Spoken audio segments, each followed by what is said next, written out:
নমস্কাৰ বন্ধুসকল, স্বাগত জনাইছোঁ নতুন এক ভিডিঅ'ৰ মাজলৈ আৰু আশা কৰিছোঁ আপোনালোকে সকলোৱে ভালে আছে। তো গতিকে বন্ধুসকল, আজি আপোনালোকক এই ভিডিঅ'টিৰ জৰিয়তে ভেন্দি খেতিৰ A to Z সকলোবোৰ কথা আপোনালোকক মই জনাবলৈ কাৰণে চেষ্টা কৰিম। গতিকে এই ভিডিঅ'টি আপুনি সম্পূৰ্ণ চাব আৰু আপুনি যদি স্কিপ কৰে তেতিয়া ভেন্দি খেতিৰ বিষয়ে বহুতখিনি কথাই আপুনি মিছ কৰিব, যিটো নেকি এই ভিডিঅ'টিত বহুতো আপোনাৰ ইম্পৰ্টেণ্ট কথা আপোনাৰ ভেন্দি খেতিৰ বিষয় লৈ আপোনাৰ গোটেইখিনি প্ৰাৰম্ভিকৰ পৰা আপোনাৰ শেষলৈকে কি সাৰ দিব লাগিব, কোনটো বেমাৰত কেনেধৰণৰ আমি জৈৱিকভাৱে আৰু ৰাসায়নিকভাৱে আমি কেনেধৰণৰ আপোনাৰ সমাধান কৰিব পাৰি, A to Z সকলোবোৰ কথাই আপোনাৰ কোৱা হৈছে। তো গতিকে মিছ নকৰিব, সম্পূৰ্ণকৈ এই ভিডিঅ'টি চাব আৰু ভাল লাগিলে লাইক কৰিব, কমেণ্ট কৰিব আৰু এনেধৰণৰ ভিডিঅ' পাবলৈ কাৰণে প্লিজ চেনেলটি ছাবস্ক্ৰাইব কৰি লওক। বন্ধুসকল, বহুত কষ্ট কৰি পেলাই এনেধৰণৰ ভিডিঅ' বনাওঁ, আপোনালোকে লাইক কৰিবলৈ নাপাহৰিব। আপোনালোকে যেতিয়া লাইক কৰে তেতিয়া উদগনি জাগে, মানে মনত উৎসাহ জাগে আপোনাৰ নেক্সট আৰু আপোনালোকৰ কাৰণে ভিডিঅ' বনাবলৈ কাৰণে। তো গতিকে আহক আজি এই ভিডিঅ'টো আৰম্ভ কৰোঁ। বন্ধুসকল, ভেন্দি খেতি কৰাৰ আগতে কিছুমান আগতীয়া কথা, মানে কিছুমান আপোনাৰ জানিবলগীয়া কথা আপোনাৰ জনোৱা হওক। আপোনাৰ এবিঘা ভেন্দি খেতি কৰি এদিন এৰি এদিন আপোনাৰ 4 মাহলৈকে উপাৰ্জন পাই থাকিব পাৰি। গতিকে আমাৰ খেতিয়কসকলৰ বাবে ই অতি লাভজনক আৰু আপোনাৰ সময় আৰু জাত সঠিকভাৱে নিৰ্বাচন কৰি আগতীয়াকৈ যদি আমি ভেন্দি বজাৰত যদি উলিয়াই দিব পাৰোঁ, তেতিয়াহ'লে 120 টকা কিলোগ্ৰাম হিচাপত পাৰ কেজি আপোনাৰ হিচাপত আপোনাৰ পাব পাৰি। আপোনাৰ 3 নম্বৰতে হ'ল ভেন্দিৰ পাতত খুং থাকে, গতিকে ছিঙিব গ'লে খজুৱাই। গতিকে সুবিধাজনকভাৱে শৰীৰৰ মাজৰ দূৰত্ব বজাই ৰাখিব লাগে আৰু পাৰিলে হাতত আপোনাৰ মোজা আৰু দীঘল হাতৰ চোলা পিন্ধি ল'ব লাগে।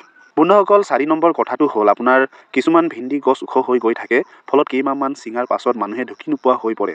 গতিকে উন্নত জাতৰ বেছি ওখ নোহোৱা জাত নিৰ্বাচন কৰা উচিত। আৰু 5 নম্বৰ কথাটো মন কৰিব লাগে, ভেন্দি সময়ত ছিঙাব লাগে, নহ'লে পৰিণত হৈ যায় আৰু আপোনাৰ বজাৰত চাহিদা নোহোৱা হয়। বিশেষকৈ টান ৰ'দ দিলে এদিনতে ভেন্দি বুঢ়া হৈ যায়। বন্ধুসকল, ভেন্দি খেতি কৰিবলৈ কাৰণে আপোনাৰ বতৰৰ কথাটো আমি জনাটো দৰকাৰী। তো গতিকে আপোনাৰ গৰম জলবায়ু ভেন্দি খেতিৰ বাবে অতি দৰকাৰী। 2 নম্বৰটো হ'ল আপোনাৰ 20 ডিগ্ৰী চেলচিয়াছৰ তলত ভেন্দিৰ গুটি আপোনাৰ নগজে। 3 নম্বৰ কথাটো হ'ল আপোনাৰ 22 পৰা 35 ডিগ্ৰী উচ্চতালৈকে আপোনাৰ ভেন্দি খেতি আপোনাৰ কৰিব পাৰি বা আপোনাৰ সুবিধাজনক। 4 নম্বৰ কথাটো হ'ল অত্যধিক বৰষুণ হোৱা ঠাইতো পানী ওলাই যোৱাৰ সুবিধা কৰি ভেন্দি খেতি কৰিবলৈ পাৰি। যিকোনো মাটিতে ভেন্দি খেতি কৰিব পাৰি। আপোনাৰ বালিয়া পলসুৱা মাটি বা আপোনাৰ আলতীয়া পলসুৱা মাটিত ভেন্দি খেতি আপোনাৰ বেছি ভাল হয়। ভেন্দিক আলমিক মাটিৰ দৰকাৰ pH 6 পৰা 6.8 হ'লে ভাল হয়। বন্ধুসকল, আহক এতিয়া আপোনাৰ ভেন্দি খেতিৰ কিছুমান আপোনাৰ উন্নত জাতৰ বিষয়ে আপোনালোকক মই জনাবলৈ কাৰণে চেষ্টা কৰিম। 1 নম্বৰতে হ'ল আপোনাৰ ৰাধিকা এডভান্টা গোল্ডেন চিডৰ অধিক উৎপাদন হয়। ই আপোনাৰ জাতটো F1 হাইব্ৰিড ভেন্দি। ইয়াৰ ফলবোৰ ছিঙাৰ পাছত অধিক দিনলৈ ৰাখিব পাৰি। গছবোৰ সাধাৰণতে মধ্যমীয়া ওখ হয় আৰু লগতে 2 পৰা 4টা মান ঠাল মেলে। প্ৰতিটো ঠালেই ফল দিয়ে। ফলবোৰ ঘনকৈ লাগে আৰু গাঢ় সেউজীয়া, 12 পৰা 14 চেণ্টিমিটাৰ মান দীঘল হয়। 45 পৰা 50 দিনতে আপোনাৰ ছিঙিবলৈ পাৰি। আপোনাৰ YVMV আৰু ELCV ভাইৰাছক মধ্যম ধাৰণে প্ৰতিৰোধ কৰিব পাৰে। 2 নম্বৰতে হ'ল আপোনাৰ OS517 চিংগেণ্টাৰ। এই অধিক উৎপাদনশীল ভেন্দিবিধ মধ্যমীয়া ওখ, 2টামান শক্তিশালী ঠাল থাকে আৰু ফলবোৰৰ মাজত অলপ পাৰ্থক্য থাকে। 45 পৰা 50 দিনৰ ভিতৰতে আপোনাৰ ফল ছিঙিব পৰা হয়। মসৃণ সেউজীয়া ফল হয় আৰু আপোনাৰ LCV আৰু YVMV সহ্য কৰিবলৈ পাৰি। 3 নম্বৰতে হ'ল OS102 চিনগেণ্টাৰ। এই ভেন্দিবিধ জোপোহা মধ্যমীয়া ওখ, ফলবোৰ গাঢ় সেউজীয়া, মসৃণ, সমান আকাৰৰ আৰু কোমল। YVMV ভালকৈ প্ৰতিৰোধ কৰিব পাৰে, অধিক ফল দিব পাৰে আৰু গুটিবোৰ 30 চেণ্টিমিটাৰ দূৰে দূৰে দিব লাগে। 4 নম্বৰতে হ'ল কুমকুম এডভান্টা গোল্ডেন চিডৰ।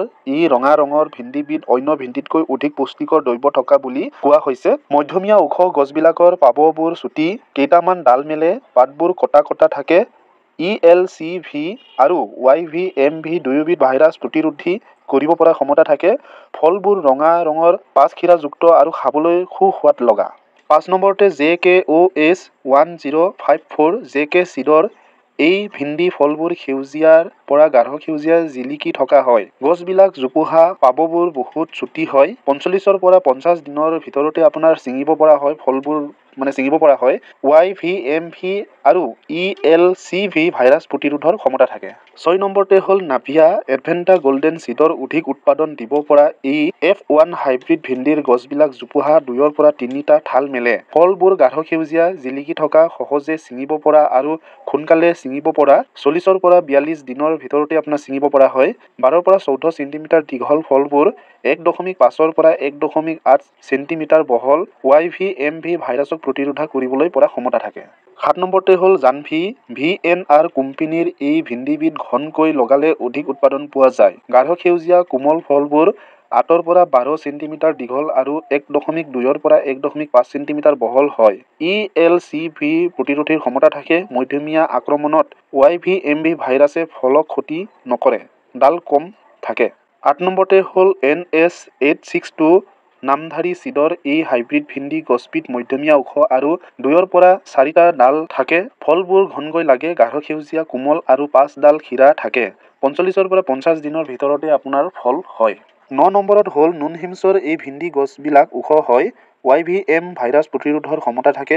আকৰ্ষণীয় গাঢ় সেউজীয়া ফলবোৰ 5কোণীয়া, 14 পৰা 16 চেণ্টিমিটাৰ দীঘল হয়। প্ৰায় সকলো মাটিতে এই খেতি কৰিবলৈ পাৰি।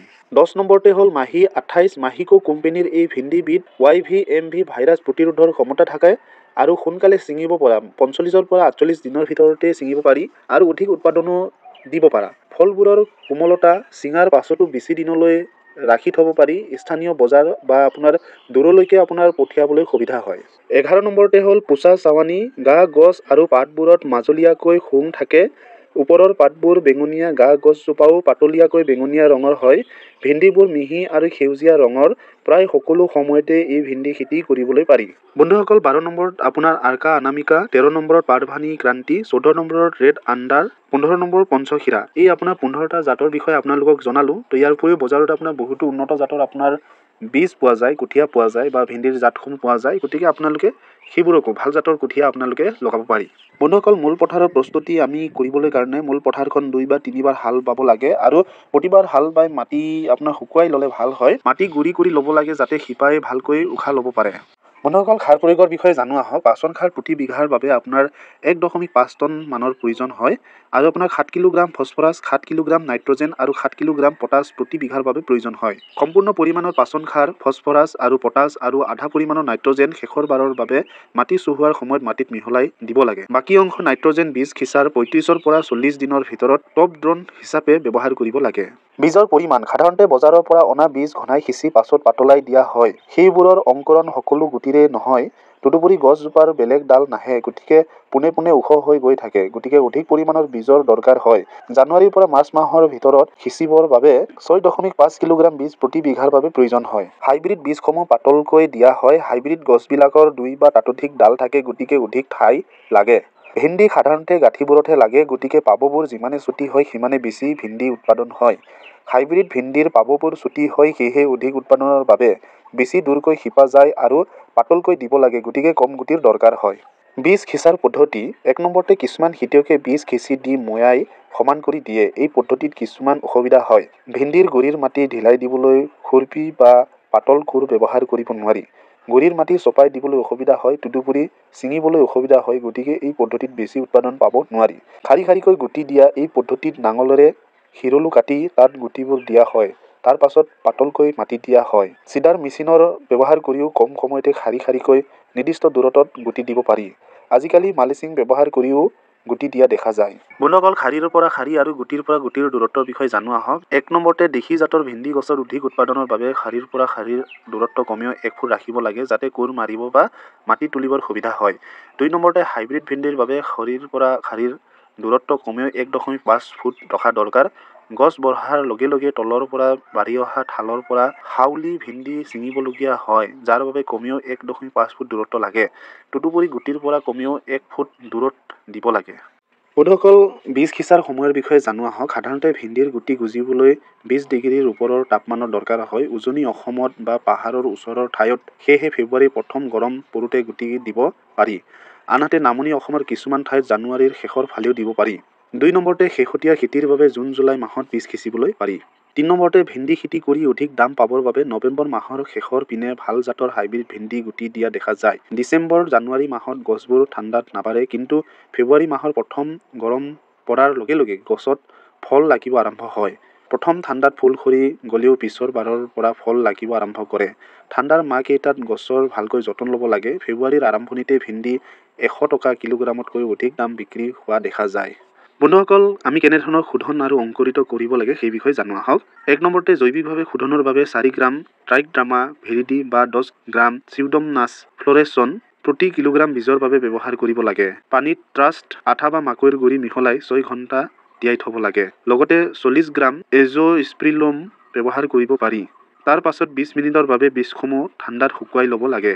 2 নম্বৰতে ৰাসায়নিকভাৱে শোধনৰ বাবে 2 গ্ৰাম ভিভিষ্টিন পাউডাৰ 1 লিটাৰ পানীত মিহলাই বীজসমূহ 6 ঘণ্টামান তিয়াই থ'ব লাগে। বন্ধুসকল, অপতৃণ নিয়ন্ত্ৰণ আৰু গুৰিৰ মাটি চপোৱাৰ বিষয়ে জানো আহক। ভিন্দিৰ গুটি গজাৰ 20 দিনমানৰ পাছত এবাৰ গুৰিৰ বানবটবোৰ আঁতৰাই শাৰীবোৰৰ মাজত পাতলীয়াকৈ কোৰ মাৰি দিব লাগে। কোৰ মাৰোঁতে শিপাত যাতে আঘাত নপৰে তাৰ প্ৰতি লক্ষ্য ৰাখিব লাগে, নহ'লে আপোনাৰ আঘাত লাগি গ'লে গাঁঠি বন্ধা কৃমি বেমাৰ লাগিব পাৰে। পুলি সৰু থাকোঁতেই অপতৃণ নিয়ন্ত্ৰণ কৰা অকণমান অসুবিধাজনক। তাৰ বাবে গুটি দিয়াৰ 2 দিনমান পাছতে পেণ্ডিমেথালিন 30% EC হেক্টৰে প্ৰতি 1 লিটাৰ হিচাপত আমি ব্যৱহাৰ কৰিব পাৰোঁ। আপোনাৰ এই ঔষধি ব্যৱহাৰ কৰিলে আপোনাৰ মাটিৰ পৰা জোঙা আকাৰৰ আপোনাৰ যি পাত ওলায় বা যি আপোনাৰ হাবি বন গুজে সেইবোৰ আপোনাৰ নোহোৱা হৈ যায়।